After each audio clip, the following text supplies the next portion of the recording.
abierta al público del Grupo de Interés en Medicina Interna de la Universidad Cooperativa de Colombia, sede Medellín. El día de hoy tenemos un gran ponente e invitado especial, el doctor Luis Alberto Urna.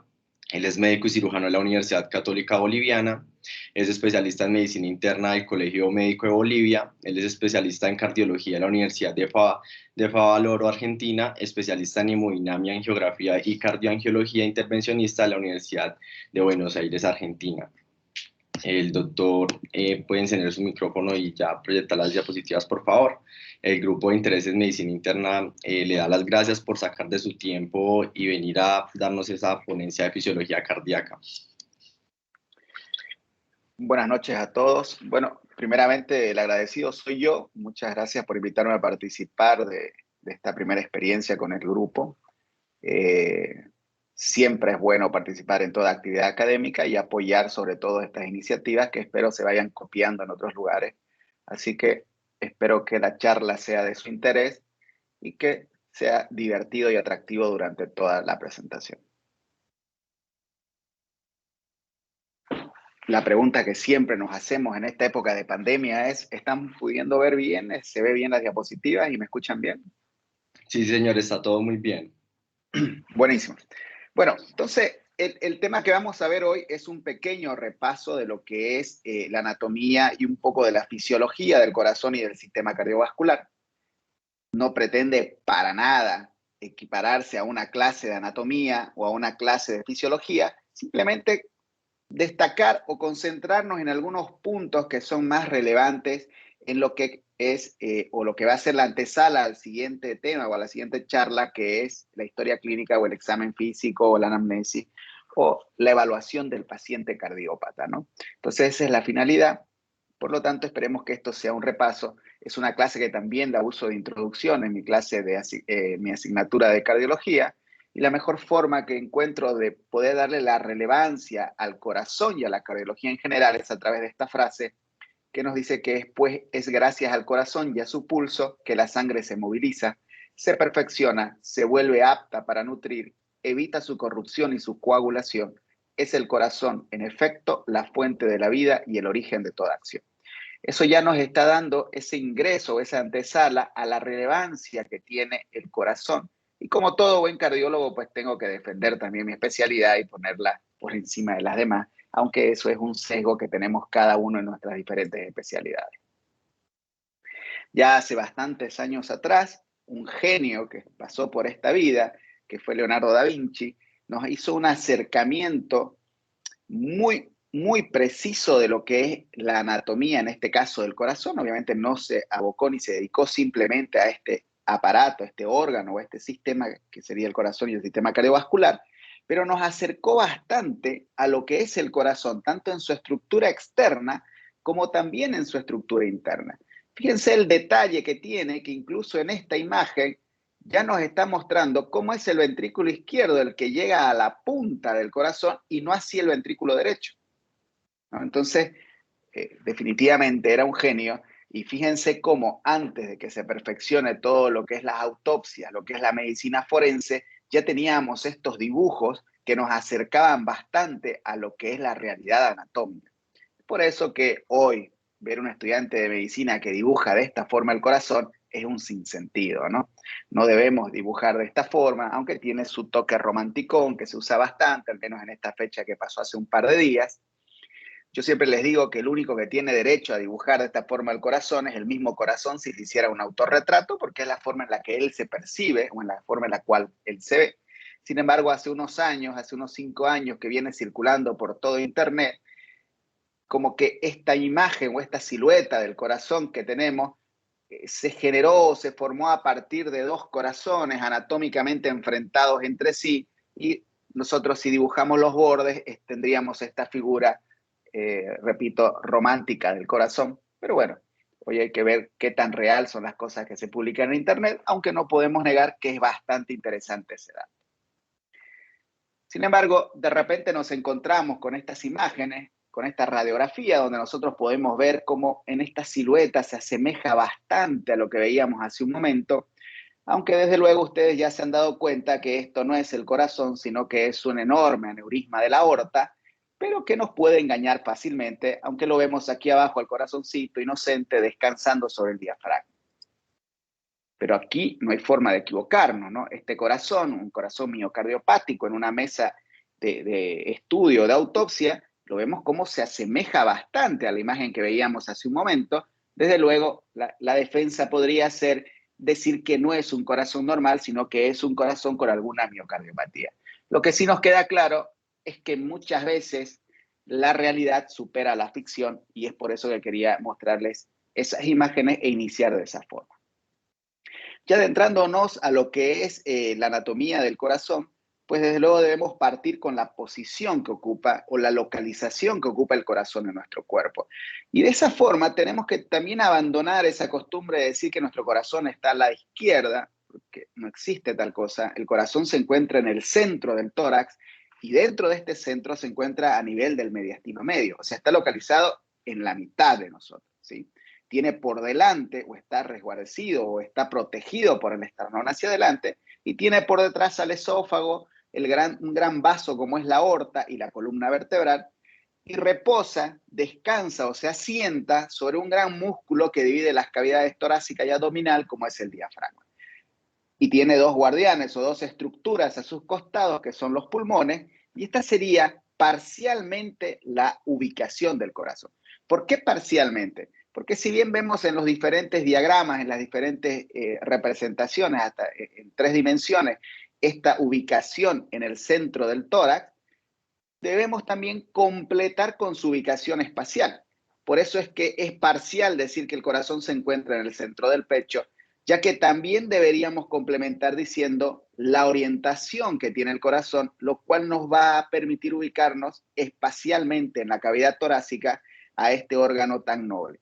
Y el corazón está orientado de arriba hacia abajo, de derecha hacia izquierda y de atrás hacia adelante, ¿no? Por eso no confundamos que el corazón tenga una orientación de derecha hacia izquierda con una ubicación hacia la izquierda del corazón.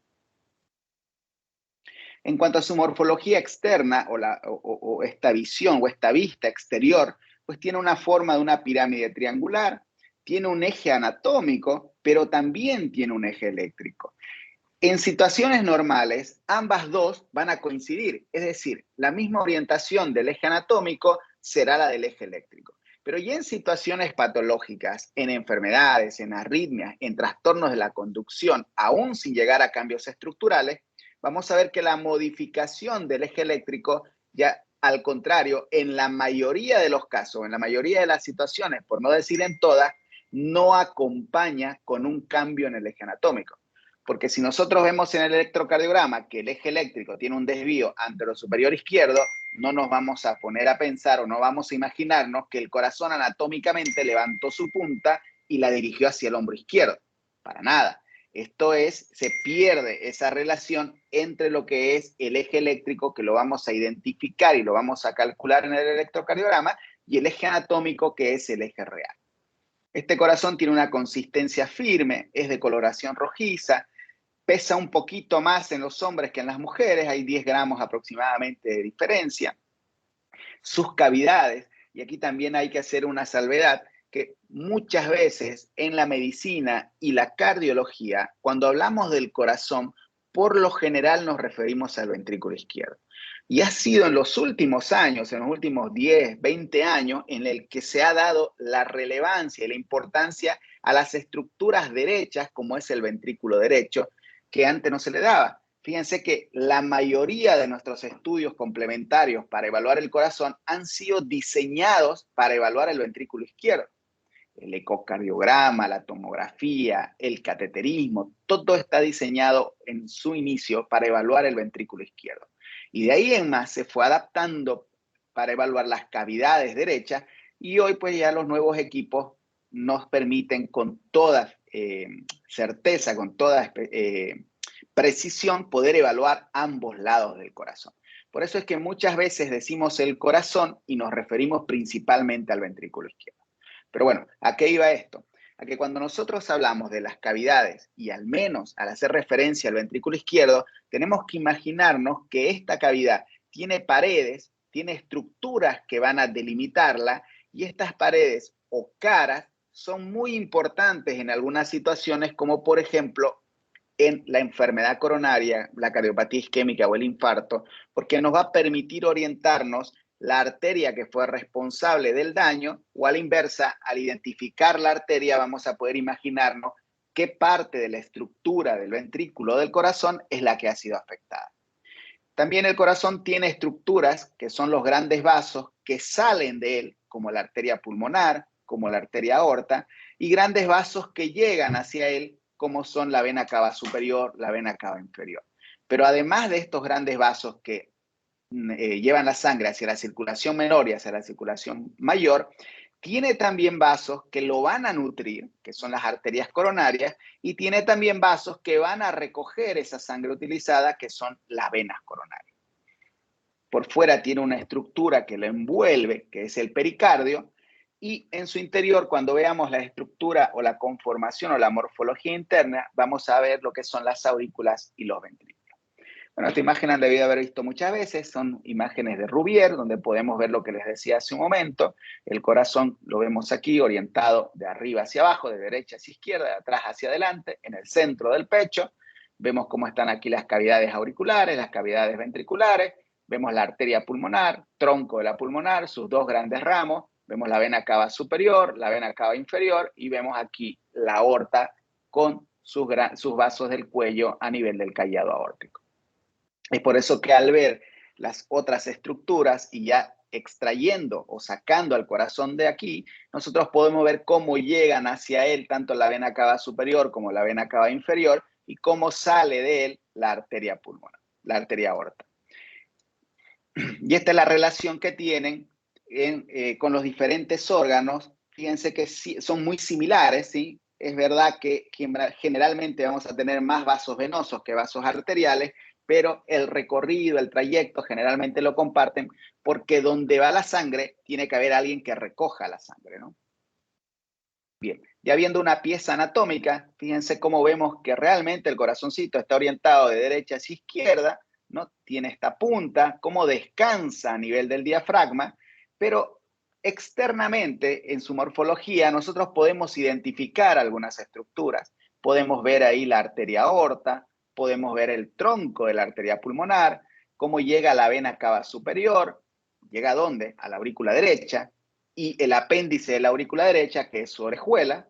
Vemos también el ventrículo derecho, que es como una mano que abraza al ventrículo izquierdo. Recordemos que la estructura que es completa en su totalidad, como si fuera un cilindro, es el ventrículo izquierdo. Y el ventrículo derecho es una estructura, entre comillas, incompleta, que abraza al ventrículo derecho, y que lo vamos a ver más adelante, donde lo podemos identificar de mejor forma o de mejor manera, esto que les estoy diciendo. También ya podemos identificar esto que Leonardo da Vinci nos decía hace muchos años, que la punta del corazón es 100% ventrículo izquierdo. Esto no quiere decir que el ventrículo derecho no tenga una punta, sí la tiene, pero cuando hablamos del corazón como estructura de 4 cavidades, la punta de este va a ser 100% ventrículo izquierdo. Y ahí lo vemos cómo está descansando o cómo asienta o reposa sobre este gran músculo que es el diafragma.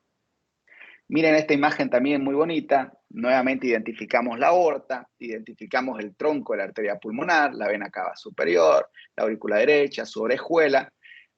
Miren cómo se ve el ventrículo derecho. Aquí tenemos la punta del corazón ocupada por el ventrículo izquierdo, y cómo el ventrículo derecho no llega hasta la punta del corazón. Y les repito, eso no significa que no tenga una punta. Sí tiene una punta, pero es del ventrículo derecho y no del corazón. Podemos identificar el ventrículo izquierdo, cómo entre ambos dos se genera un surco, que es el surco interventricular, y que está yendo por la parte anterior del corazón. Y es por eso que nos queda fácil entender que si hay una arteria que está descendiendo por este surco anterior del corazón, pues tiene sentido que esa arteria se denomine arteria descendente anterior, y que es parte de la circulación arterial coronaria izquierda, ¿no? Y hablando de eso, pues aquí tenemos las arterias. Las arterias forman parte de la morfología externa, porque no olvidemos que las arterias se encuentran por fuera del corazón. no se encuentran dentro del corazón. Muchas veces escuchamos, no sé, en Colombia, pero aquí se escucha mucho cuando se va a hacer una cirugía de bypass y se les dice a los pacientes que va a ser una cirugía a corazón abierto. No existe tal cosa. No tiene sentido abrir el corazón para reparar arterias o para puentear arterias que están por fuera del corazón. Entonces las arterias se encuentran por fuera del corazón y tenemos o las podemos dividir en dos grandes grupos. Una de ellas, un grupo será el que se ocupa del lado izquierdo, que es en general la coronaria izquierda, y otra será la que se ocupa del lado derecho, que en general la vamos a denominar coronaria derecha. Ambas dos nacen de la aorta, con una gran diferencia que el lado izquierdo, que tiene dos grandes arterias, tiene un nacimiento común. Este nacimiento común, que es el que le estoy señalando, es un tronco como si fuera de un árbol que va a tener sus ramas, y este tronco tal cual se denomina tronco de la coronaria izquierda. Nosotros en hemodinamia decimos el tronco de la coronaria izquierda es la verdadera arteria de la vida, porque una obstrucción total de esta arteria por lo general tiene desenlaces bastante comprometedores, por no decir fatales. Y vemos cómo de este ramo, de esta primera arteria, que es el tronco, van a nacer dos grandes arterias. Tenemos una arteria, una primera arteria que ya la veíamos hace un momento, que la vemos en esta otra imagen, que va a descender por el surco interventricular anterior, que va a dividir al ventrículo izquierdo o va a separar al ventrículo izquierdo del ventrículo derecho, y por lo tanto esta arteria se llama arteria descendente anterior. Dependiendo su tamaño, su extensión, esta arteria llegará hasta la punta y en algunas situaciones también se dirigirá hacia atrás por la pared posterior o pared inferior. La otra arteria, que también es del lado izquierdo, se denomina arteria circunfleja. Esta arteria hace un recorrido a través o a nivel del surco aurículo-ventricular y se dirige desde la parte anterior hacia la región posterior o región inferior y según algunas situaciones, en menor porcentaje que la del lado derecho, puede también descender por el surco interventricular posterior. En cambio, la coronaria derecha va por el surco auriculoventricular en sentido contrario a la arteria circunfleja y de esa manera tenemos estas tres arterias que van a cubrir o envolver con todos sus vasos más pequeños a toda la estructura cardíaca.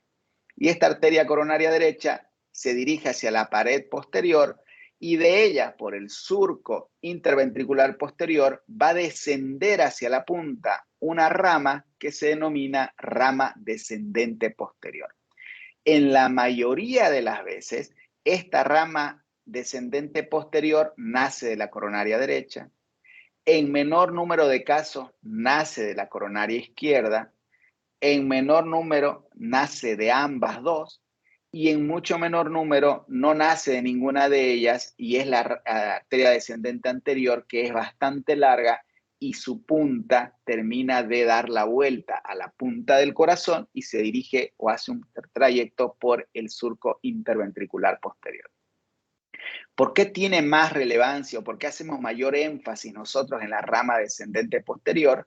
Porque cuando ustedes vean, participen o hayan recibido un informe de algún cateterismo, van a ver que lo primero que anotamos es la predominancia o la dominancia, ¿no? Y ahí dice dominante derecha, dominante izquierda o codominante. Y eso significa o se refiere dónde nace la arteria o la rama descendente posterior. Si la rama descendente posterior nace de la coronaria derecha, la dominancia será derecha, y si nace de cualquiera de las dos del lado izquierdo, la dominancia será izquierda. Si comparten, pues será codominante.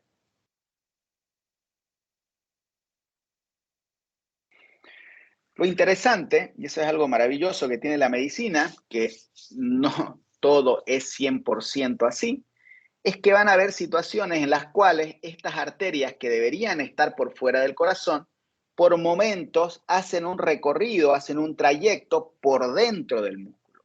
No por dentro de la cavidad, sino por dentro del músculo o recorren el interior de la pared muscular. Este recorrido intramiocárdico se denomina puente miocárdico. Aquí vemos estas imágenes muy bonitas que son un corazón de cerdo. muy similares a la del ser humano. Entonces, así que creo que hace menos de un mes o un poquito más se hizo el primer trasplante de un corazón de cerdo a un humano.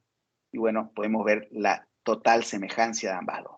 Y noten aquí cómo están pintadas de color rojo las arterias, cómo se nota muy claramente que están por fuera del músculo cardíaco, pero en este caso, donde vemos estos asteriscos, vemos cómo la arteria se introduce dentro del músculo cardíaco, recorre este interior o este músculo cardíaco desde su interior y vuelve a salir, ¿no?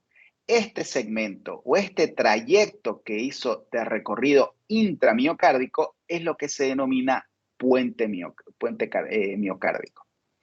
Vemos acá, por ejemplo, la coronaria derecha, como está pintada de rojo, viene por fuera y de repente se mete al interior del músculo cardíaco, hace un pequeño recorrido intramiocárdico, que es esta zona identificada con un asterisco, por lo tanto tenemos aquí otro puente miocárdico. Y lo mismo podemos ver en este segmento, donde podemos identificar cómo la arteria viene, se introduce dentro del músculo, sale y vuelve a introducirse, ¿no? Entonces aquí tenemos por eso los dos asteriscos, que son las zonas donde está recorriendo intramúsculo, y cómo hay una parte que logra salir para nuevamente volver a introducirse.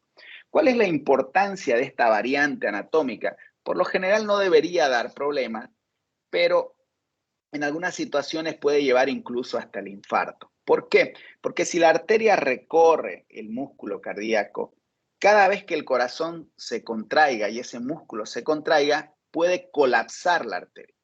Y eso en los cateterismos, más ratito podemos ver alguna de las imágenes, nosotros lo podemos ver como si fuera, o lo identificamos, o lo informamos como un colapso sistólico, porque es tal cual, se hace un ordeñamiento, se hace un milking. Cada vez que se contrae el músculo, va aplastando la arteria y por lo tanto, dependiendo con cuánta intensidad se contrae, o si el paciente tiene mucha hipertrofia, puede hasta casi limpiar de sangre y todo ese tiempo que pueden ser segundos, obviamente, o milésimas de segundo, es momento en el cual no le está llegando al corazón la irrigación debida. Y cuando esto se sostiene mucho tiempo, puede llevar incluso a procesos isquémicos y, como les decía, hasta el infarto. Y hasta hace no muchos años, hasta hace no más de 4 o 5 años, vivíamos encerrados en las arterias coronarias, pero pensando en las arterias coronarias solo en los grandes vasos, es decir, pensando en la descendente anterior, sus ramos diagonales, sus ramos septales, la circunfleja con sus ramos obtusos marginales, con su ramo lateral alto, posterolateral, la arteria coronaria derecha con su ramo posteroventricular, con su ramo descendente posterior, ramo conal, y pareciera que no existía más de la circulación. Y de repente, hace años teníamos pacientes que venían con electrocardiogramas, con infarto, el ecocardiograma que nos mostraba infarto, y de repente entrábamos a cateterismo y veíamos que estas ramas no tenían obstrucciones. Y nosotros catalogábamos a estos pacientes como infarto con arterias coronarias normales. Pero miren qué cerrados éramos, ¿no? Como si la circulación de un órgano estuviera dada solo por estos grandes vasos, cuando en realidad lo que nosotros vemos que la verdadera perfusión de un órgano está dada por la microcirculación. Y es como que la dejábamos de lado a la microcirculación. Bueno, hace 4 o 5 años que se trata de darle esa relevancia perdida de la microcirculación, se han sacado las nuevas guías que ya hablan del infarto microvascular, en el que desgraciadamente por ahora no podemos desde el lado intervencionista hacer mucho, pero que con el avance de la tecnología cada vez vamos a poder hacer más. Fíjense en esta imagen del lado derecho, cómo podemos ver el contraste, cómo tiñe no solo los grandes vasos, no solo la coronaria derecha, la coronaria izquierda, sino miren ese enmarañado de pequeñas cañerías o pequeños tubos de sangre que es la circulación microvascular, ¿no? Entonces el corazón o la circulación y la irrigación del corazón va más allá de lo que son los grandes vasos, como son las 3 arterias coronarias. Entonces nosotros podemos ver lo que hablábamos hace un momento, como tenemos aquí la coronaria derecha que va por el surco auriculoventricular, se dirige hacia la región posterior y en la mayoría de los casos de ella nace la rama que va a descender por el surco interventricular posterior hacia la punta, denominada rama descendente posterior. Vemos la arteria circunfleja que va en sentido contrario, también por el surco auriculoventricular, dirigiéndose hacia la pared posterior para terminar de completar el circuito. Y vemos la descendente anterior como desciende literalmente por el surco interventricular anterior y de esta forma nosotros podemos ver muy nítidamente cómo el ventrículo izquierdo principalmente está abrazado, resguardado o está cubierto por un sistema vascular que se encarga de llevar y nutrir sangre a todo este ventrículo y a todo el corazón, ¿no? Si nosotros pintáramos estas arterias para poder identificar la correlación que tiene con las diferentes paredes, y aquí es donde entran las paredes del ventrículo izquierdo que hablábamos hace un momento, donde nosotros decíamos que esta cavidad ventricular, que en este caso nosotros lo imaginamos como si fuera un cilindro, tiene 4 paredes principales. Una será la pared anterior, otra será la pared lateral, otra será la pared septal y una cuarta será la pared inferior o la pared posterior. Y en los ángulos o las uniones de estas 4 paredes vamos a tener la combinación de ellas. Vamos a tener la pared anteroseptal, la pared anterolateral, la pared posterior o posterolateral, la pared posteroseptal, de manera que vamos a poder imaginarnos todos los segmentos que tienen el ventrículo izquierdo en este caso. Y si nosotros en esta imagen hiciéramos un corte coronal, tanto a nivel basal, a nivel medial y hacia la punta, aunque no totalmente la punta, pero sí dirigido hacia ella, nosotros podemos identificar cómo la arteria descendente anterior, que es esta de color verde, le lleva sangre a toda la pared anterior, se encarga de llevar sangre a parte de la pared lateral y a una parte o una porción de la pared septal. La arteria circunfleja, que la vemos aquí de color rosado, termina de llevar sangre al resto de la pared lateral y a una pequeña porción de la pared inferior. Y la arteria coronaria derecha se encarga de llevar sangre a una gran porción de la pared inferior o posterior, al resto de la pared septal, y ella es la responsable de la irrigación del 100% del ventrículo derecho. Entonces, de esta forma, tenemos cubierto todo el ventrículo en cuanto a la circulación arterial que está dada por las coronarias. Y podemos ver cómo, dirigiéndonos hacia la punta, ya deja de haber irrigación de otras arterias en el ventrículo izquierdo, porque es la arteria descendente anterior la que se va a encargar de irrigar la punta del corazón. Por último, en cuanto a la morfología externa, tenemos estas membranas, que es el pericardio, que es el que va a dar la sostenibilidad, va a lubricar el movimiento del corazón, le va a dar amortiguación y es como una protección final y es un manto que va a cubrir a esta estructura tan noble que es el corazón. Ahora, yendo hacia el interior del corazón, es decir, hacia su morfología interna, nosotros tradicionalmente nos imaginamos 2 corazones, un corazón del lado derecho, un corazón del lado izquierdo, que simplemente hace referencia a que una porción del corazón se encarga de manejar la sangre no oxigenada o la sangre venosa, y la otra porción del corazón se va a encargar de manejar la sangre oxigenada o la sangre arterial. O visto de otra forma, una porción del corazón se encarga de la circulación pulmonar y otra porción del corazón se encarga de la circulación sistémica. Pero va más allá de dividir simplemente en un lado derecho o un lado izquierdo. Nosotros tenemos que partir de, como veníamos viendo en la estructura externa, de identificar estas 4 cámaras que tiene el corazón. 2 cámaras que van a ser las aurículas, aurícula derecha, aurícula izquierda, y 2 cámaras ventriculares que son ventrículo derecho y ventrículo izquierdo. La división de las 2 aurículas va a estar dada por una pared que se denomina septum interauricular. La división de los 2 ventrículos va a estar dada por otra pared que se denomina septum interventricular. La división que existe entre las aurículas y los ventrículos va a estar dado por un plano, que es el plano valvular, y la división o la separación de los 2 ventrículos con los grandes vasos va a estar dado también por el mismo plano valvular. podemos ver en este corte anatómico lo que les decía sobre el ventrículo izquierdo. Fíjense, el ventrículo izquierdo es una estructura completa, ¿no? Miren, aquí tenemos la pared libre del corazón, tenemos el septum interventricular, tenemos la punta del corazón, vemos cómo el ventrículo derecho no llega a la punta del corazón y podemos notar claramente cómo el septum interventricular le pertenece al ventrículo izquierdo y no así al ventrículo derecho, porque su estructura es totalmente diferente. Es por eso que decíamos que el ventrículo derecho es como una mano que está abrazando al ventrículo izquierdo y tiene esa estructura, entre comillas, incompleta, ¿no? Este septum interventricular le pertenece al ventrículo izquierdo. Y podemos ver aquí el ventrículo derecho, trabeculado, podemos ver aquí la válvula tricúspide, las cuerdas tendinosas, podemos ver los músculos papilares y aquí arriba podemos ver el plano auricular. Entonces ahí tenemos el ventrículo izquierdo, ventrículo derecho, aurícula izquierda.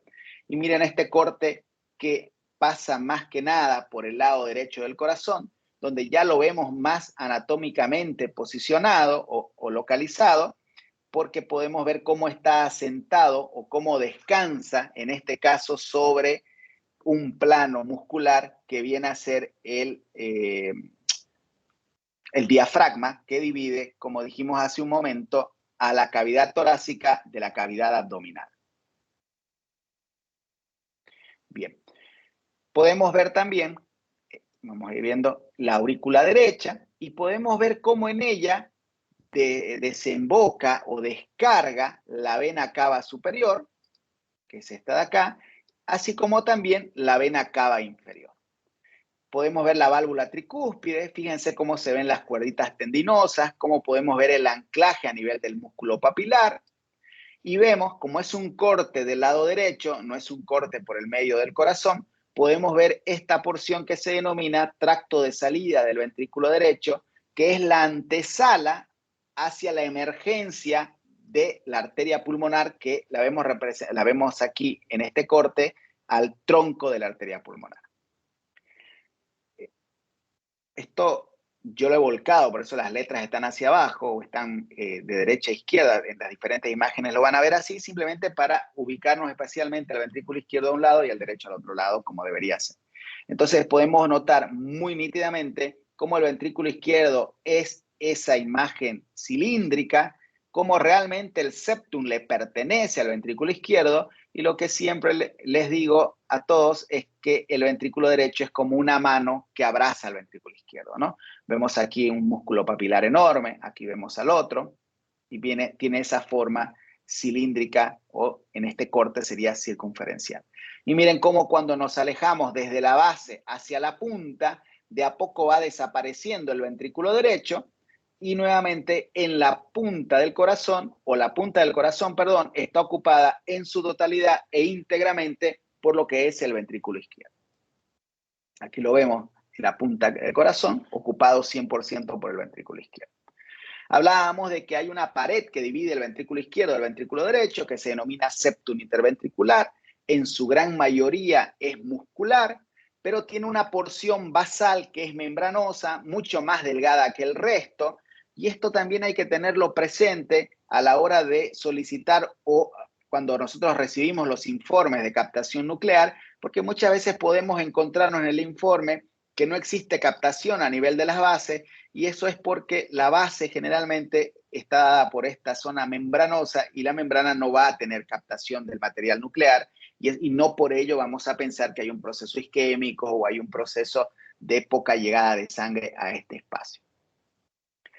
La gran diferencia que existe con el septum interauricular, que divide ambas aurículas, es que, bueno, es mucho más delgado, tanto por las estructuras que son totalmente diferentes, las aurículas y los ventrículos, y además que el septum interauricular, desde su porción anterior hacia su porción posterior, va perdiendo esa definición. Es decir, no llega como una pared desde lo anterior hasta lo posterior, sino que a medida que va yendo de lo anterior a lo posterior, se va confundiendo y se va mezclando con la estructura auricular, y esta, valga la redundancia, esta porción posterior del septum interauricular es la que termina formando parte de la estructura auricular y no tiene una definición tan nítida como cuando evaluamos o cuando vemos el septum interventricular.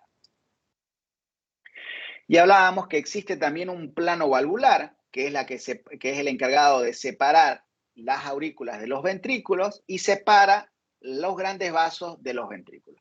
Y en este plano valvular nosotros podemos identificar la válvula tricúspide, podemos identificar la válvula mitral, la válvula aórtica y la válvula pulmonar. Aquí vemos esta imagen, pero aquí podemos ver este corte anatómico, cómo realmente hay correlación. Incluso podemos identificar las arterias coronarias.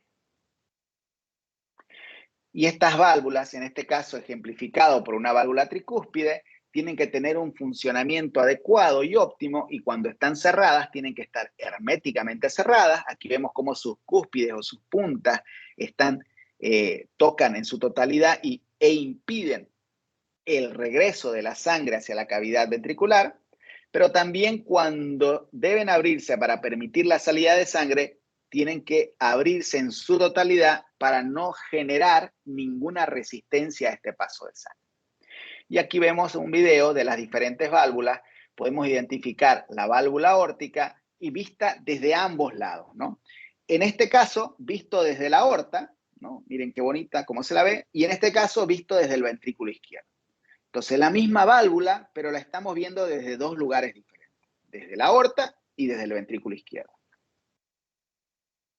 En este caso, esta válvula que tiene esa imagen como una boca de pescado, que es la válvula mitral, de la misma forma la estamos viendo desde dos puntos o desde dos lugares diferentes. En esta imagen como boca de pescado la vemos desde la aurícula y desde luego que ya por la gran presencia de las cuerdas tendinosas que estamos viendo, que son las que dan fijación e impiden que las valvas de la válvula vayan hasta el otro lado, podemos ver que donde están las cuerdas tendinosas es la imagen desde el ventrículo. Y esta válvula, que si bien entra dentro de la categoría de válvula tricúspide, podemos ver que es más embrionaria, ¿no? No es tan bien definida como la válvula aórtica o la válvula pulmonar. En este caso estamos hablando de lo que es la válvula tricúspide, la válvula tricúspide, en la cual nosotros tenemos la vista o el punto de visión en un lado desde la aurícula, y en este lado que vemos no solo las cuerdas tendinosas, sino vemos el trabeculado que existe en el ventrículo visto desde el ventrículo derecho. Forma parte también de esta estructura o de esta morfología interna el sistema de conducción. Este sistema de conducción, que es muy importante a la hora de poder entender el electrocardiograma, este sistema de conducción, que no es nada más que un tejido miocárdico especializado para generar impulso eléctrico y para conducir. Tiene un punto de origen, un punto de inicio, que en situaciones normales va a ser el marcapasos natural, el marcapasos principal del corazón, que es el nodo sinusal. En este punto o en este marcapasos se van a generar los impulsos eléctricos, y nuevamente también en situaciones normales, solo a través de una sola puerta, que es el nodo auriculoventricular, este impulso eléctrico va a pasar desde el nodo sinusal y desde las aurículas hacia ambos ventrículos. Y finalmente, este sistema de conducción va a descargar este impulso eléctrico o esta actividad eléctrica en el músculo ventricular o en el músculo cardíaco a través de las fibras de Purkinje. Entonces nosotros tenemos aquí el sistema de conducción con un punto de inicio que es el nodo sinusal. Se encarga de llevar o conducir la actividad eléctrica a ambas aurículas, pero en situaciones normales y en situaciones fisiológicas, el único punto de acceso o la única puerta de entrada desde las aurículas hacia los ventrículos va a ser el nodo auriculoventricular. Del nodo auriculoventricular va a salir una rama que es el haz de His, y de esta rama van a salir dos divisiones, una que va a ir hacia el ventrículo derecho, que se denomina rama derecha, y una rama que va a ir hacia el ventrículo izquierdo, que a su vez se subdivide en una rama anterosuperior y una rama posterior-inferior. Y se van a terminar de anclar o de descargar la actividad eléctrica a través de las fibras de Purkinje. Todo esto dado por la importancia y la relevancia del potencial de acción. Y ya cuando hablamos del potencial de acción, todos recordamos nuestras clases de fisiología donde veíamos las fases que tiene este potencial de acción. Tiene una fase 0 que es la despolarización rápida por la apertura de los canales rápidos de sodio que son dependientes de voltaje, y es por eso que pareciera o se inscribe como si fuera una línea recta. Esa es la fase 0. Inmediatamente sufre aquí lo vemos mucho más grande porque es esquemático y está representado de esa forma, pero se genera un pequeño proceso de repolarización.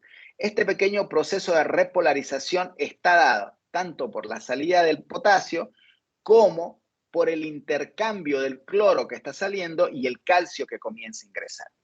Y una vez que comienza a ingresar el calcio, se corta este periodo de repolarización, se abren los canales de tipo L de calcio, que antes eran denominados canales lentos, y esta despolarización se prolonga o se sostiene en el tiempo, y a esta fase 2 se la denomina meseta.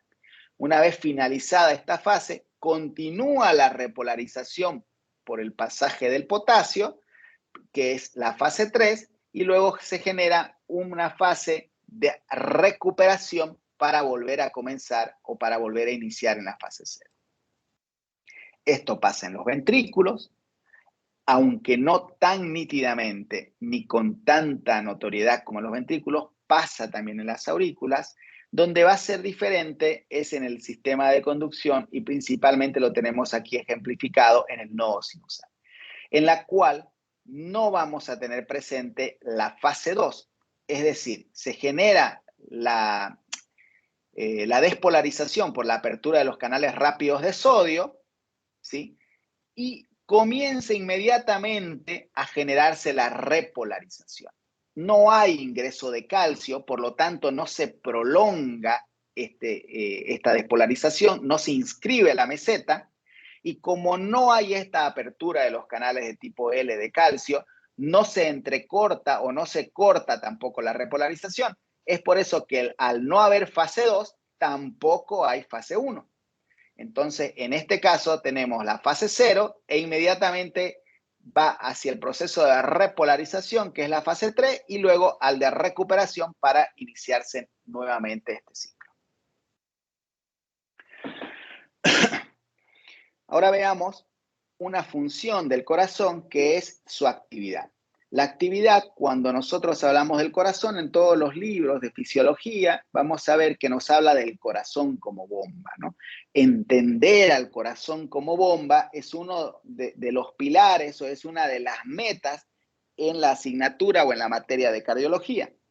¿Y por qué nosotros tratamos de entender o tratamos de ver a un órgano tan noble que es como es el corazón y de circunscribirlo a una acción de bomba?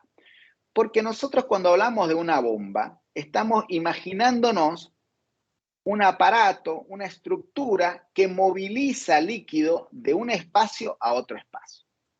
En este caso, esa estructura es el corazón y el líquido es la sangre, y la va a movilizar desde el lado derecho hacia el lado izquierdo.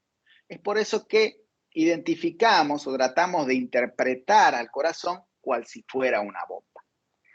Sin embargo, esta actividad de bomba del corazón va a estar expresada a través del gasto cardíaco. Y el gasto cardíaco va a ser el resultado del volumen sistólico por la frecuencia cardíaca. Es decir, cualquier situación que afecte el volumen sistólico, que afecte la frecuencia cardíaca o que afecte a ambas dos, va también a afectar el gasto cardíaco. Para que este volumen sistólico sea el adecuado, sea el óptimo, o lo que se conoce como volumen sistólico efectivo, nosotros requerimos que se den ciertas circunstancias o que se presenten ciertos aspectos. Por un lado, necesitamos que la sangre que le llega al corazón sea la adecuada. Por otro lado, necesitamos que esa resistencia a la salida de sangre desde el corazón sea óptima, no sea demasiado elevada. Pero también necesitamos que ese corazón tenga la fuerza necesaria para poder desplazar esa sangre venciendo esa resistencia. A estos tres aspectos los denominamos precarga, poscarga y contractilidad cardíaca. La precarga, por un tema didáctico, lo vemos, lo visualizamos como el llenado, como el retorno venoso. Sin embargo, nosotros no debemos olvidar que tanto la precarga como la poscarga se miden en presión, ¿no? No se mide una en volumen y la otra en presión. Simplemente que es más fácil para la precarga entenderla o verla como el llenado o el retorno venoso y no entenderla como la distensión que genera en la fibra muscular este retorno venoso. Porque es difícil de comprenderlo, difícil de medirlo y es mucho más sencillo visualizarlo como el causante de esta distensión, que es la llegada de sangre. En cambio, el entender la poscarga, que es la resistencia que se genera al movimiento de sangre, es mucho más fácil de entender. Y la contractilidad es la fuerza que ejerce el músculo cardíaco para poder generar este desplazamiento de sangre. Sin embargo, nosotros podemos tener una adecuada precarga, podemos tener una óptima poscarga y podemos tener un corazón con la fuerza suficiente como para lograr desplazar esta sangre venciendo su resistencia expresada en la poscarga. Pero necesitamos un cuarto componente o tenemos que tener presente un cuarto aspecto, que es la sincronía, la sincronización, que es la armonía, que es el cronometrado de los tiempos para que esta contracción sea lo suficientemente armónica y permita que sea efectiva. No estoy hablando del volumen sistólico, estoy hablando de la contracción. Y una forma fácil de entenderla es que si nos imaginamos a nosotros en un gimnasio, como que vamos, digamos, todos los días, levantamos una pesa con nuestras dos manos y se nos hace, independientemente del peso que tenga, se nos hace algo sencillo de hacer, pero tratamos de hacerlo nuevamente levantando una parte de la pesa con el brazo derecho y luego recién sumando la fuerza del brazo izquierdo, ya no nos va a resultar igual de fácil. Es más, puede ser que dependiendo del peso no logremos levantarlo. Y uno dice, ¿qué cambió? Soy la misma persona, son mis mismos brazos, es el mismo peso. Lo que cambió fue la sincronización, los tiempos adecuados para que este movimiento permita que podamos levantar la pesa. Ese cuarto aspecto es la sincronía. Uno de los momentos en los cuales tiene mucha relevancia es cuando se presenta la insuficiencia cardíaca, que lo van a ver, imagino, en alguno de los temas que tienen planificados en este módulo de cardiología. Y tanto es así que una de sus terapéuticas es la terapia de resincronización cardíaca. Tratar de volver a recuperar la sincronía, porque a través de esta recuperación de la sincronía no vamos a aumentar la fuerza del músculo, pero vamos a mejorar su contracción a través del reclutamiento armónico de las células que aún están vivas y vigentes.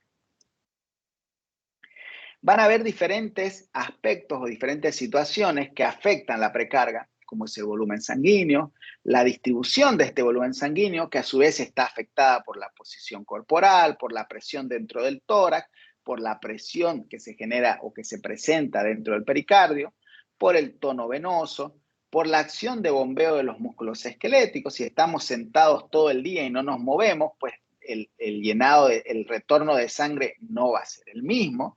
Va a haber más bien estasis venoso, vamos a tener edemas de miembros inferiores, por lo tanto también la acción de los músculos esqueléticos influyen sobre la precarga. Y desde luego la contracción auricular, que es la responsable de terminar de llenar esos ventrículos en la diástole.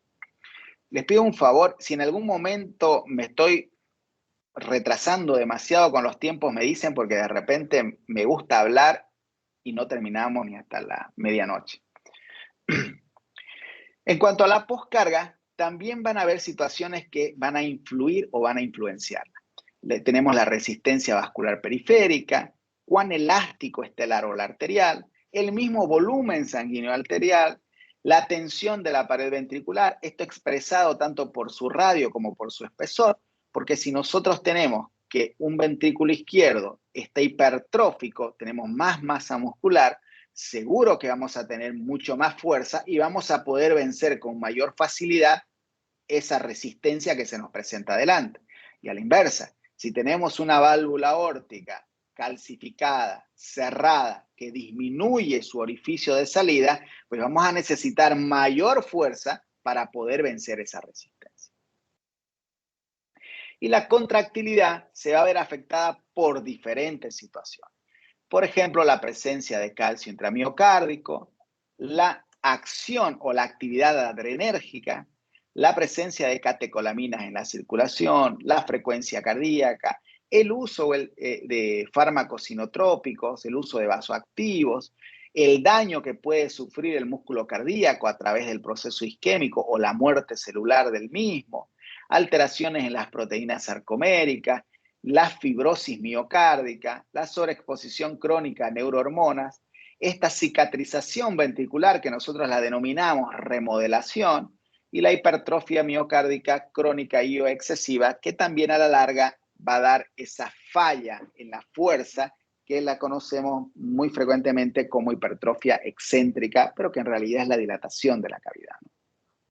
Entonces tenemos ahí al corazoncito que se está llenando de sangre, que es la precarga, y aquí vemos muy bien representado con esta llave al final, que es la que va a regular la poscarga. Y estábamos dejando de lado este aspecto que es la contractilidad. Y esta contracción va a estar regida o va a estar expresada a través de una ley, que es la ley de Frank-Starling, que la ley de Frank-Starling nos dice que dentro de ciertos límites, la fuerza de la contracción ventricular dependerá de la longitud telediastólica del músculo cardíaco en un corazón ileso, que más tarde se relaciona íntimamente con el volumen telediastólico ventricular. Que en palabras sencillas significa que en situaciones normales o condiciones fisiológicas, la fuerza de contracción del músculo ventricular dependerá de la distensión que se genera por la llegada de sangre. Y es por eso que se nos hace fácil entenderlo cuando nos imaginamos una banda elástica o una liga, en la cual si esta está normal, está indemne, pues si nosotros la estiramos bastante, se va a contraer con mucho más fuerza que si la estiramos poco. Pero esto sucede en situaciones normales o situaciones fisiológicas. Si esta banda elástica la dejamos en el sol y tratamos de hacer lo mismo, en el mejor de los casos vamos a estirarla bastante y no se va a contraer con la misma fuerza. Es más, no va a llegar ni a la misma configuración que cuando comenzamos a estirarla. Y en el peor de los casos la vamos a estirar tanto que se va a terminar rompiendo. Y es por esta ley que tenemos nosotros la sístole y la diástole. Por lo tanto, ¿qué se requiere para que el corazón funcione de manera adecuada como bomba? Se requiere que estas contracciones sean a intervalos regulares y de manera sincrónica. Se necesita que las válvulas, cuando se abran, lo hagan en su totalidad para que no retrasen el paso ni limiten el paso de sangre. Pero también se necesita que cuando estas válvulas se cierren, lo hagan de manera hermética para impedir el retorno de la sangre. Se necesita que la contracción muscular sea de manera enérgica y que los ventrículos, por supuesto, en la fase de llenado se llenen en su totalidad, porque si no, tampoco vamos a tener una acción adecuada de la bomba. En este ciclo cardíaco, que es para poner en práctica todo esto que hemos hablado, nosotros podemos comenzarlo en cualquier momento. En este caso hemos elegido iniciar en la contracción auricular, que como decíamos hace un momento, se encarga de terminar de llenar los ventrículos, ¿no? Se encarga de pasar ese 15 o 20% restante de sangre que no pasa por llenado pasivo. Y una vez que estos ventrículos se llenan, estas válvulas auriculoventriculares se cierran.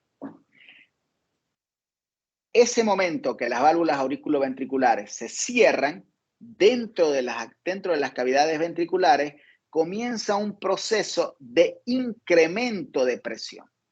Tiene que incrementarse la presión dentro de los ventrículos. Tiene que incrementarse ¿hasta qué punto?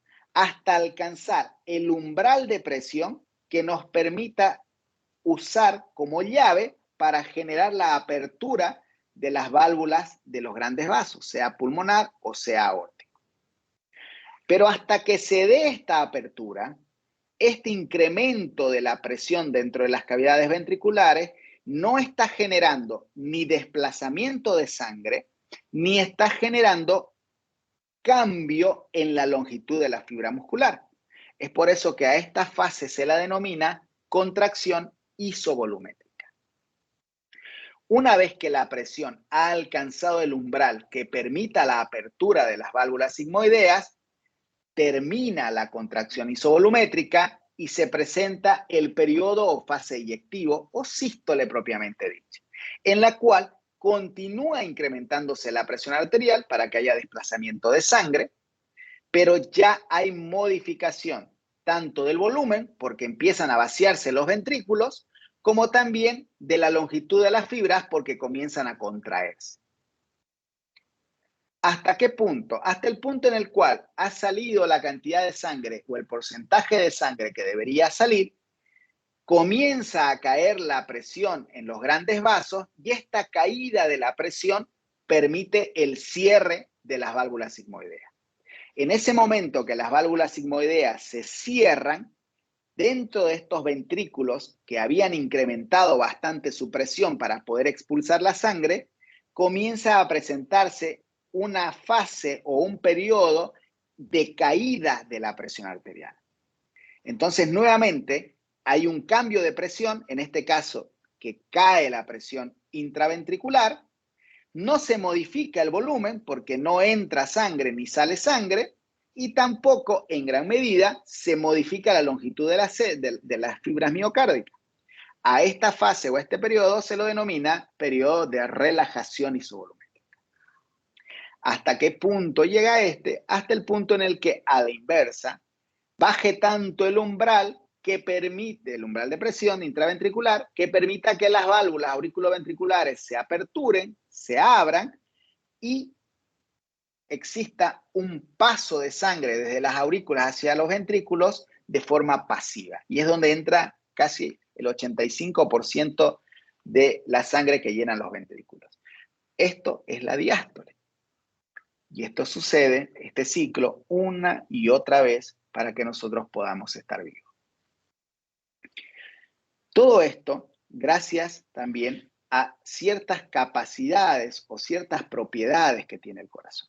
Estas propiedades, que son 5, son el vasmotropismo, el dromotropismo, el cronotropismo, inotropismo y lucitropismo. No es complicado entenderlos. Nosotros tenemos que imaginarnos una secuencia lógica. El vasmotropismo, que es esa capacidad que tiene el corazón de autoexcitarse, es una capacidad que lo hace diferente a este órgano del resto del cuerpo. Ojo, no significa que no necesite o se ve influenciado en su regulación por otros órganos o sistemas, pero sí no necesita de nadie para poder generar su estímulo eléctrico. Y esta capacidad o esta propiedad que tiene es la propiedad vasmotrópica. Pero si nosotros tenemos un corazón que genera su impulso eléctrico y este impulso eléctrico se queda ahí y no se mueve, de nada nos sirve. Tiene que tener también una capacidad o una propiedad de que este impulso eléctrico que se genera se pueda llevar y trasladar a otros lados, se pueda conducir. Esta capacidad o esta propiedad de conducción es la propiedad dromotrópica. Entonces tenemos un corazón que tiene la capacidad de autoexcitarse, la capacidad de conducir esta actividad, pero si lo hace una sola vez, tampoco nos sirve de nada. Nosotros necesitamos que esto lo haga a un intervalo de tiempo X para que se pueda repetir en varias oportunidades. Esta capacidad es la capacidad cronotrópica. Entonces tenemos un corazón que se ha excitado, que ha conducido el impulso y que lo ha hecho a un intervalo X. ¿Con qué finalidad? Con la finalidad de producir la contracción ventricular, que es la sístole propiamente dicha, para que la sangre pueda ser repartida a los diferentes órganos y sistemas. Esta capacidad de contracción se denomina inotropismo. Entonces tenemos un corazón que ha generado su impulso, lo ha conducido a un intervalo X para generar la contracción ventricular. Pero si esta contracción o este músculo se queda contraído, no nos sirve de nada porque no se vuelve a llenar. Entonces necesitamos esta última propiedad, que es la propiedad de relajación o propiedad lusitrópica. Y estas 5 propiedades son las que le dan la característica al corazón de ser un órgano verdaderamente autónomo, ¿no? Fíjense en este corazoncito que está en esta mesa, donde nosotros lo vemos que no está conectado a nada. Es más, es un corazón enfermo, es enorme, es un miocardiopático y que obviamente debe estar en un operativo de trasplante cardíaco. Pero está ahí, se está contrayendo en su capacidad, a su fuerza, pero se está contrayendo. Y dejará de hacerlo en la medida que la sangre no va a estar circulando y va a ir muriendo solito y va a dejar de poder sostener su función. Traslademos todo esto a estas imágenes o a este diagrama muy conocido en el Guyton, que es el diagrama de volumen-presión. Y aunque a veces pareciera complejo, se van a dar cuenta que es lo más sencillo que hay. Tenemos aquí, para ejemplificar simplemente, el diagrama de volumen-presión del ventrículo izquierdo, porque es donde podemos apreciar mejor los volúmenes y las presiones. Vamos a ver si está más grande. Ahí está. Entonces nosotros tenemos este punto, por ejemplo, donde tenemos la apertura de la válvula mitral. Si la válvula mitral se abre, ¿qué va a pasar? Va a ingresar la sangre que viene desde las aurículas hacia los ventrículos. Es por eso que vemos que el movimiento se da en función al volumen. No cambia la presión. Hay un pasaje pasivo. Se abrieron las válvulas, en este caso la mitral, y la sangre cae al ventrículo. Pero no cae toda la sangre que debería llenar el ventrículo y requiere que se incremente al final, para ese último 15%, se incremente la presión, por eso es que se eleva esta curva y termina de vaciar las aurículas. En ese momento que se terminó de vaciar la aurícula izquierda, en este caso, se cierra la válvula mitral. Y como decíamos hace un momento, se inicia o da comienzo al periodo de contracción isovolumétrica. Y como es contracción isovolumétrica, vemos que la sangre no se está desplazando, es decir, no está incrementando ni está reduciendo. Lo que sí está cambiando es la presión, porque está yendo desde este 8, 10, va incrementándose hasta alcanzar el umbral de presión necesario para generar la apertura de la válvula aórtica. Pero no se detiene ahí, porque continúa incrementándose la presión para que se genere el desplazamiento de sangre. Por lo tanto, vemos cómo la sangre comienza a vaciarse de los ventrículos, por eso es que la flecha vuelve hacia el inicio, en la medida en la cual se va incrementando la presión. Una vez que salió la cantidad de sangre que debería salir, X porcentaje, luego lo podemos definir, nosotros vemos que comienza a existir una caída de la presión dentro de la aorta que va a permitir el cierre de la válvula aórtica. Y se va a generar este proceso o este periodo de relajación isovolumétrica, donde vemos que no existe desplazamiento de sangre ni reduciéndose ni incrementándose. Lo que sí hay es una caída de la presión arterial dentro del ventrículo izquierdo, obviamente. ¿Para qué? Para que pueda permitir la apertura de la válvula mitral y este ciclo se perpetúe en el tiempo para permitirnos estar vivos. Esta es otra forma de ver este diagrama de volumen-presión. La única diferencia, porque es exactamente lo mismo, es que la curva de presión está separada de la curva de volumen. Pero después es exactamente lo mismo. Entonces nosotros podemos ver cómo en el caso del gasto cardíaco, por ejemplo, la actividad parasimpática va a generar un mecanismo cronotrópico negativo, por lo tanto va a reducir la frecuencia cardíaca y esto puede afectar negativamente al gasto cardíaco. A la inversa, la actividad simpática va a generar un efecto cronotrópico positivo, incrementando la frecuencia cardíaca y por lo tanto incrementará también el gasto cardíaco, porque acordémonos que el gasto cardíaco era volumen sistólico por frecuencia cardíaca.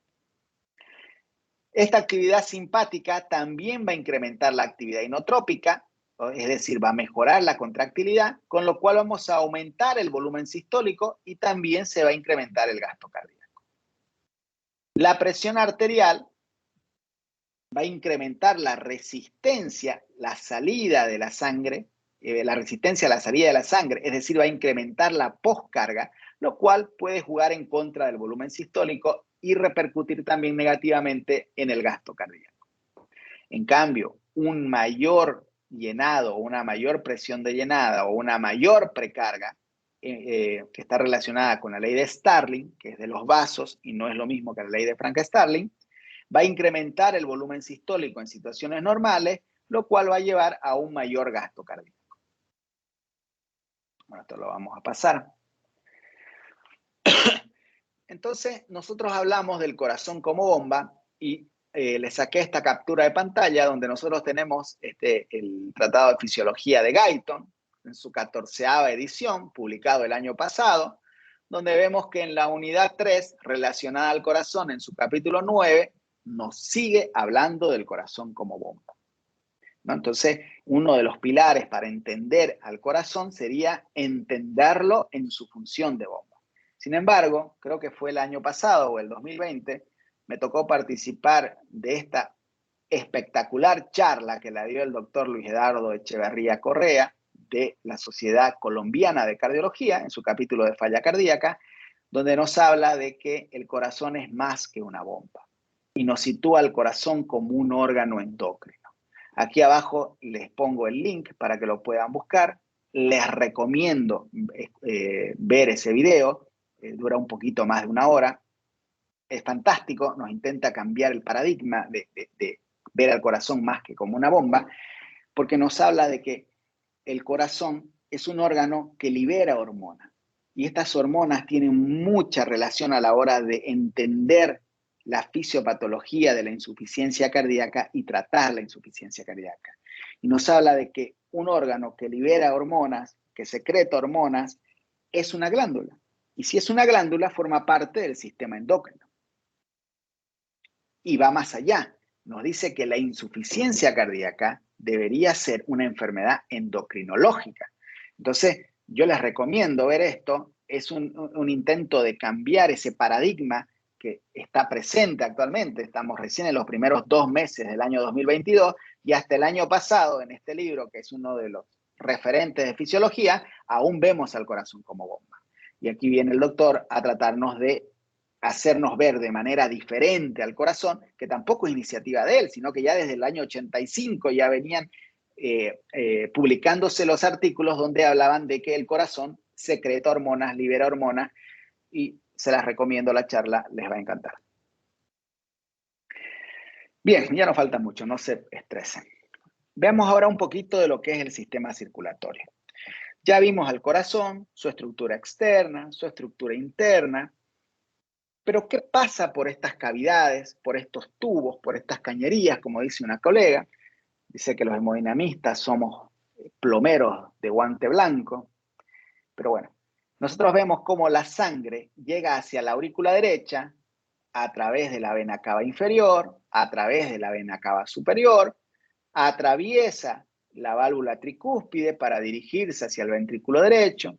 Del ventrículo derecho, la sangre se encamina hacia el tracto de salida del ventrículo derecho para atravesar la válvula pulmonar y dirigirse hacia el tronco de la pulmonar, sus 2 grandes ramos, y de ahí toda la circulación pulmonar para reoxigenarse, y a través de estas 4 venas pulmonares retornar hacia la aurícula izquierda. De la aurícula izquierda, atravesar la válvula mitral para llegar hacia el ventrículo izquierdo, y nuevamente de aquí se encamina hacia el tracto de salida del ventrículo izquierdo, que es la antesala de la válvula aórtica, pasa la válvula aórtica y se dirige hacia la aorta para llevar la sangre a la circulación sistémica. De esa manera nosotros tenemos estructurado tanto la circulación menor o pulmonar, que está dada por el corazón derecho, como la circulación mayor o sistémica, que está dada por el corazón izquierdo. Y este sistema circulatorio tiene ciertas funciones.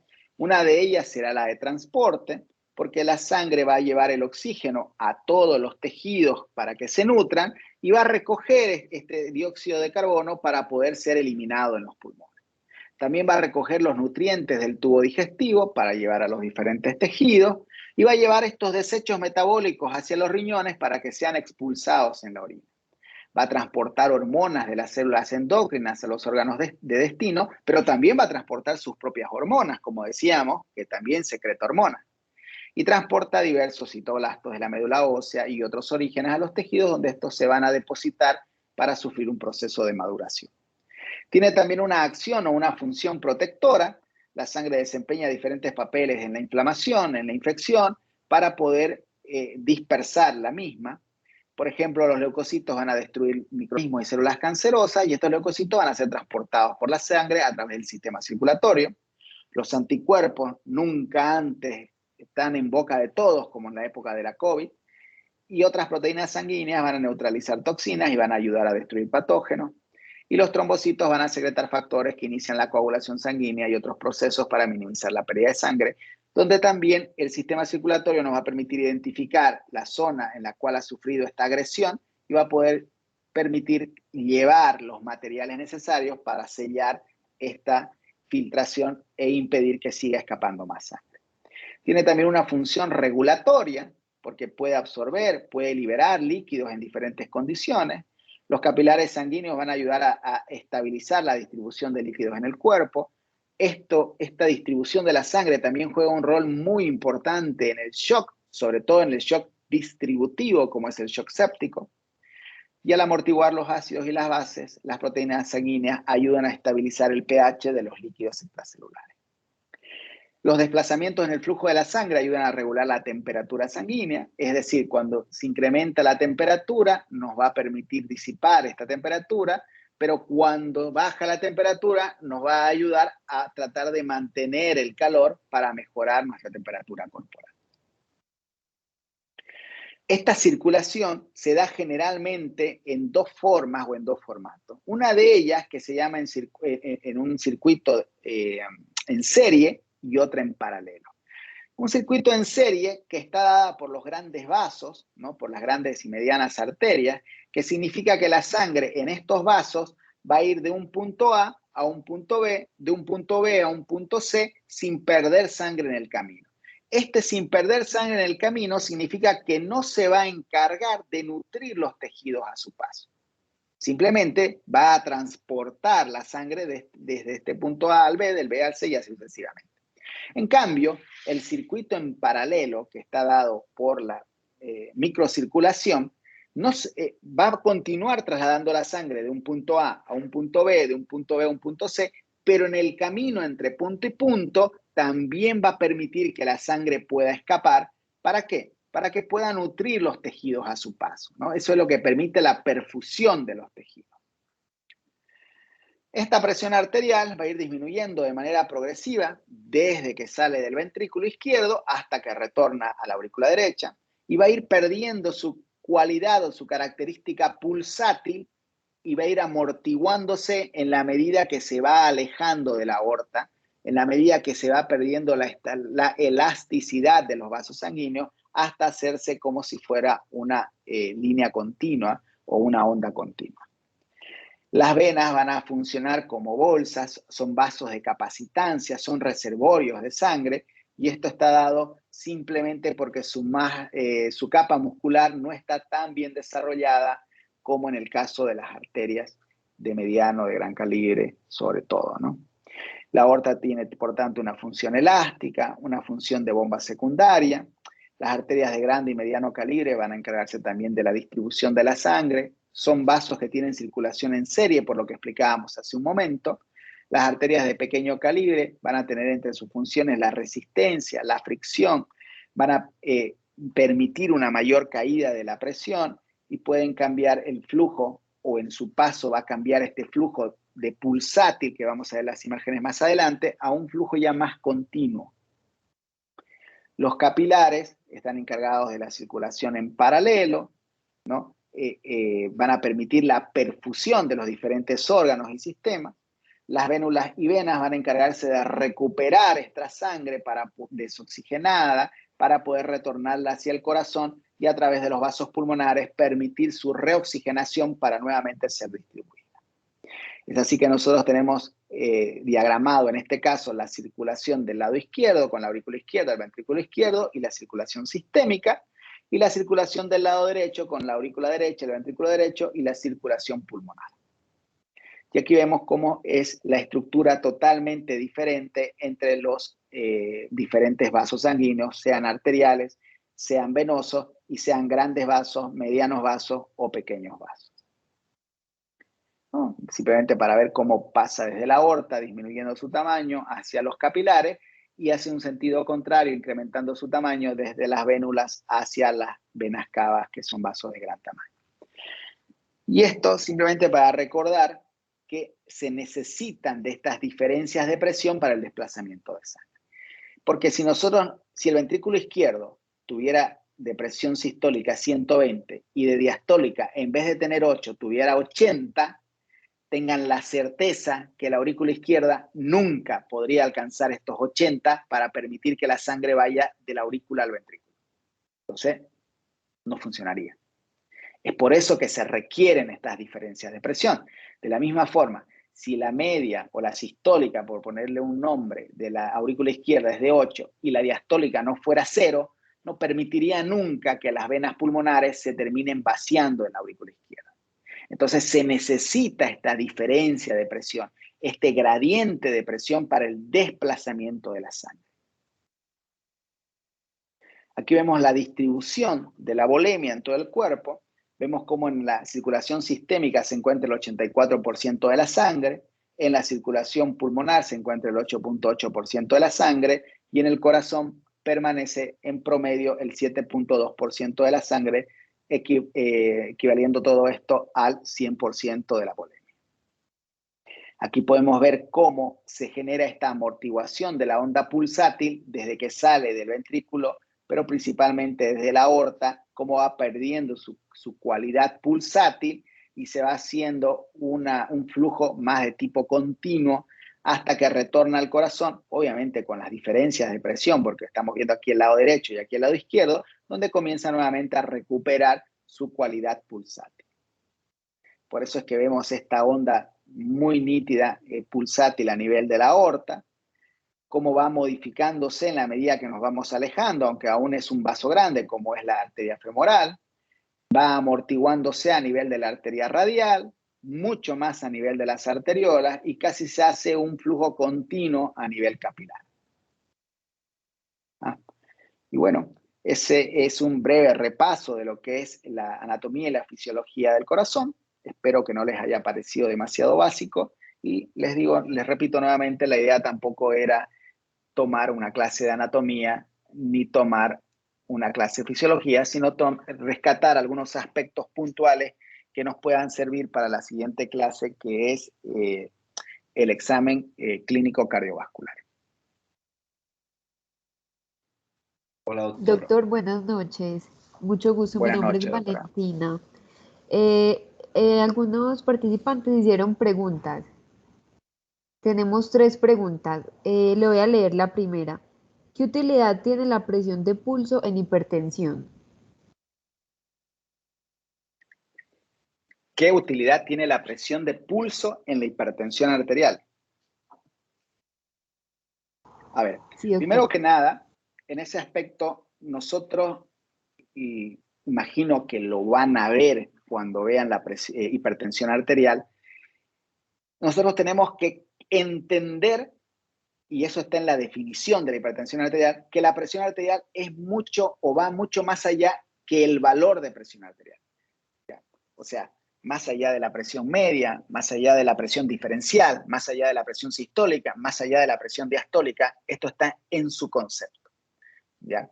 Por lo tanto, si bien en el concepto dice eso, en la práctica hacemos totalmente lo contrario.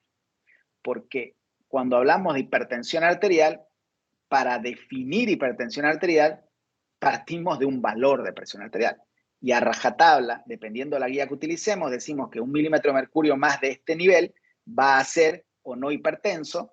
Y luego, pero en contrario a esto, en la definición estamos hablando de que no deberíamos o deberíamos entender a la hipertensión arterial mucho más allá del valor de la presión arterial. Por lo tanto, todos los parámetros de presión nos van a permitir adecuar el tratamiento de la presión arterial para poder nosotros modificar, sea tanto en su titulación, ambas cosas son su titulación para incremento o su titulación para retroceso de los medicamentos. Esa, para mí, es la mayor utilidad de las diferentes presiones en el manejo de la hipertensión arterial. No en la clasificación, no en las complicaciones, no. Hablando en el manejo de la presión, de la hipertensión arterial, no de la presión arterial. Gracias, doctor. La siguiente pregunta es, en caso de que haya una conexión interventricular, ¿hacia qué ventrículo tiende a ir la sangre? Fíjate que con la imagen, o fíjense que con la imagen de las presiones intracavitarias ya nos podemos dar cuenta en un inicio de qué lado a qué lado va. Si nosotros decimos que la sangre se mueve por gradiente de presión, es decir, por diferencia de presión, pues la sangre va a ir de donde se ejerza más presión a donde haya menor resistencia. Entonces, si nosotros tenemos un espacio, una solución de continuidad o un orificio entre una cavidad izquierda y una cavidad derecha, en un inicio, la presión va a hacer que la sangre se vaya del lado izquierdo hacia el lado derecho. Lo interesante está en que este incremento de volumen que se va a generar por el pasaje de sangre, por este shunt que se genera, a la larga va a ir incrementando la presión del lado derecho, pudiendo equiparar o incluso vencer para que se genere también pasaje de sangre en sentido contrario. Listo, y la última pregunta es ¿por dónde viaja el accesorio WPW? Eso cuando vean arritmias cardíacas, imagino que lo van a ver, los síndromes de preexcitación, dentro de ellos el más conocido, que es el síndrome de Wolff-Parkinson-White y también el síndrome de Long-Gannon-Levine, lo que hacen es saltar la puerta o la única puerta de acceso que hablábamos nosotros, que es el nódulo auriculoventricular. Recordemos que, si bien no lo mencionamos, que la función que tiene el nodo auriculoventricular es frenar esa velocidad con la que llega el impulso eléctrico desde el nodo sinusal. El nodo sinusal, si nosotros latiéramos a la velocidad que se estimula el nodo sinusal, andaríamos a 600 latidos por minuto. ¿Por qué no estamos así? Porque el nodo auriculoventricular frena este impulso eléctrico. Cuando se presentan, porque nos tocó nacer de esa forma, cuando se presentan, vamos a decirle cables, no me gusta, pero vamos a decirle cables. Cuando se presentan estas vías accesorias o este cableado que salta la puerta por donde normalmente debería pasar el impulso eléctrico, lo que va a hacer es obviar y pasarse por alto el retraso fisiológico. Entonces vamos a tener pacientes que se van a quejar de episodios de taquicardia, vamos a evaluar en los electrocardiogramas estos episodios de taquicardia supraventricular y dependiendo de cuál de los dos tipos de síndrome de preexcitación hablemos, vamos a encontrar su característica en función al PR corto con o sin onda delta. Ya la identificación de si el haz accesorio del Wolff-Parkinson-White va por un lado o por el otro, dependerá de estas características electrocardiográficas que van a ser de utilidad para el electrofisiólogo a la hora de ir a buscar este cable para quemarlo a través de la ablación.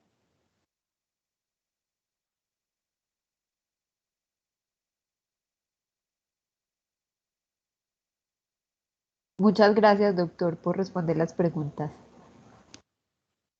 Bueno, doctor, muchas gracias de verdad por su tiempo. Todos los miembros están escribiendo que excelente la charla, ya no hay más preguntas.